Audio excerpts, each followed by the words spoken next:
चला बनवूयात baby safe natural Holi colours.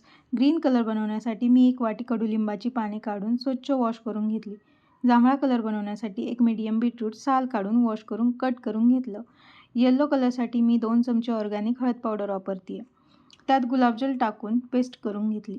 लिंबाच्या पानांची आणि बीटची गुलाबजल टाकून मिक्सरला छान पेस्ट करून घेतली. कलर्सला कडू किंवा कुठला वास येऊ नये म्हणून मी इथे गुलाबजल वापरते. या सगळ्या पेस्ट तयार झाल्या की थोडं थोडं लागेल तसं पेस्ट थिक होईपर्यंत कॉर्नस्टार्च घालून छान हाताने मिक्स करून घेतलं. हे मिश्रण तुम्ही 1-2 दिवस सन ड्राय करू शकता किंवा झटपट कलर्स तयार होण्यासाठी ओव्हन किंवा एअर फ्रायरमध्ये 2 मिनिट प्रीहीट करून बंद करून त्यात ड्राय करू शकता. ड्राय झाल्यानंतर छान चाळणीने मिश्रण गाळून घेतलं आणि झाले आपले ऑर्गॅनिक होळी कलर्स तयार. तर कशी वाटली ही DIY रेसिपी कमेंट करून नक्की सांगा.